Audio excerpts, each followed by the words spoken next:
Hi everybody, my name is Mr. Caldwell, and if you are watching this, most likely you have a child in my English 11 class, and so this is going to be going over the syllabus. I'm not going to go over everything line by line. I'm going to give you some general overviews, some things with that. If you want to look through it line by line, I encourage you to check with your child. It is posted in Google Classroom. Matter of fact, I know that it's posted before the first day of class, and they'll be getting signed into Google Classroom the first day, so I know they have access to it. We will be going over it line by line in the classroom, and they will be signing a assignment in there as well that says that we've gone through it. So I know that they've gone through it. I just want to make sure that you heard some of the big important things and some of the details about what we're doing this semester so that we're all on the same page for that. Basic rules, all the school rules are going to be followed. If the syllabus ever gets updated or changed with anything, I let everybody know. I don't surprise them with that. Making sure that they're prepared for class. If they've got any questions on grades, they're to check with me about that.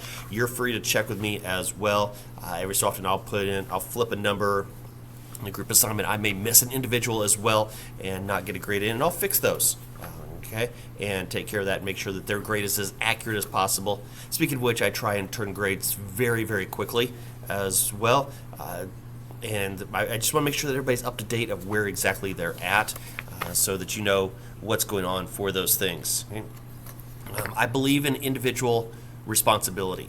And so for that case, there will be a number of things that the students are going to be doing where they've been told the dates for that. I will give them the dates. For example, the IXLs, I'll remind them they're responsible for getting that.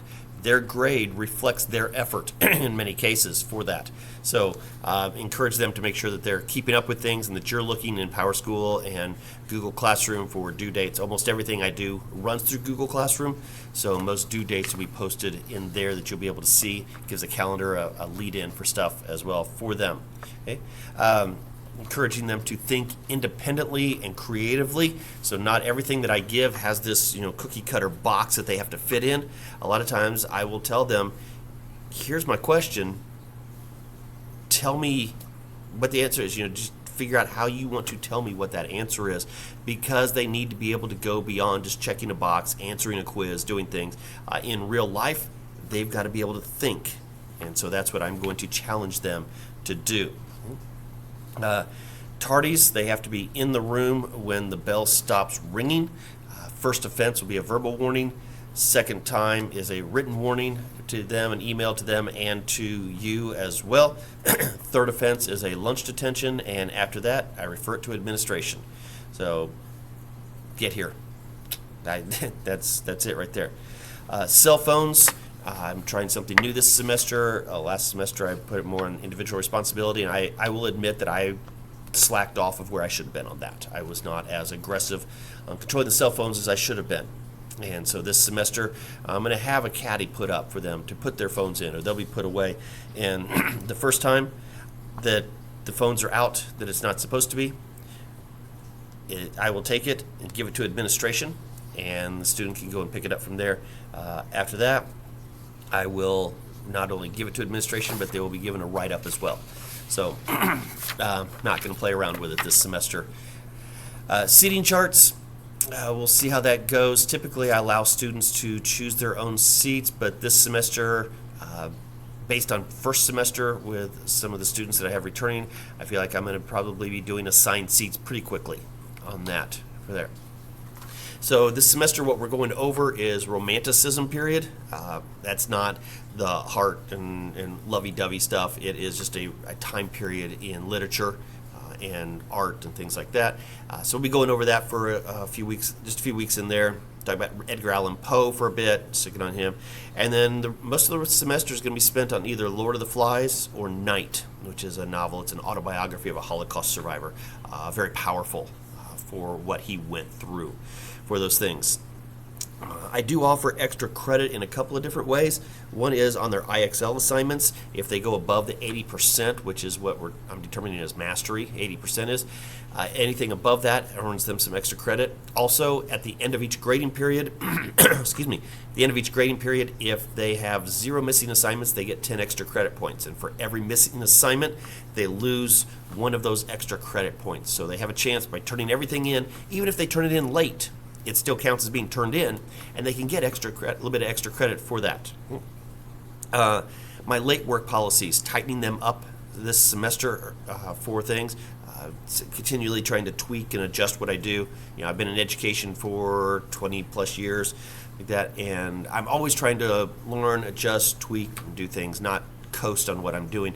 Excuse me. And so this semester, one of the big things is changing up my late work policy. So I like Google Classroom because of the fact that you can tell instantly when it's late in there, and I can take care of that, and I can take care of that in Google Classroom. I can mark it in PowerSchool as well if they're absent or what I need to do. But 100%, they can get 100% of the points earned in there if it's turned in on time. The instant it's late until for the first week, now 65%, barely off the SRE list. Okay? From the end of week 1 to into that second week in there, then they get 60%. And after that, until the end of the grading period, 50%.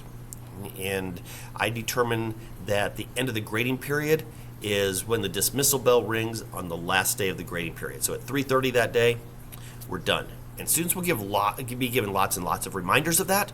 So it's not like they're going to be surprised on that. We'll talk about it at the beginning. As we get closer to the end of the grading period, I will remind them of that constantly, so that they know to get things turned in to me. Okay? IXLs and media center visits that we do, those have some penalties as well for being late. That's in the syllabus. You could check with that in there. We do a book project each grading period, and that will be talked about in a separate video. That's going to be about 10% of their grade for the grading period. We'll do silent reading at the start of class, and there's a log that goes with that. Give them an opportunity to work for getting some stuff done towards their book project as well. Let's see.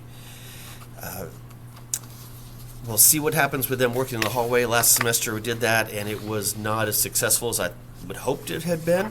And so in reflecting on that, they're going to have some grade standards and different areas with that allow them to have permission to work in the hallway. If we do work in the hallway, it's not going to be nearly as common as it was first semester. Again, it wasn't as successful as I'd hoped it would be. And so if it's not successful, not going to keep it going. I'll tweak and adjust and see what goes on, but that'll change. We're doing a lot of writing stuff this semester, and so I'm going to be very closely monitoring plagiarism and AI work for that, and so please encourage your child to do their own work for that. So those are the big things for the syllabus in there. Again, if you've got questions, please contact me. Please email me. I'm usually at school about 7 o'clock in the morning. I usually leave on a normal day, 4 o'clock for me. Leaving is early. It's normally like 4:30 maybe in there. So that is also a possibility for that. I try and return emails very, very quickly as well, because I know if you ask in a question, you want an answer and you need that answer. So I'm going to respond to you as quickly as possible. If it's in an evening, it might be the next morning. But other than that, I would say that day you will get a response, if not within an hour or so. Just depends on what's going on in the classes for that. Okay? So anyways, that's the syllabus for things. Again, encourage your child to turn their work in. I will tell you that if a child failed my class first semester, they failed because they didn't turn things in. It's not because they did badly. They refused to pass my class. I did everything I could to encourage them, give them opportunities, sending messages home for that, giving them work days. There were tons of opportunities. A child that failed my class did so because they didn't do the work. Okay? Now, that doesn't mean I'm going to guarantee a pass, but that was the trend this past semester. And I have had students in the past who have failed because they, weren't as successful with things. But in the most recent trend that I have noticed, and I run numbers all the time in that to try and see what's going on with things, but that was the trend in the fall semester, is that every student that failed my class in the fall semester did so because they chose to fail.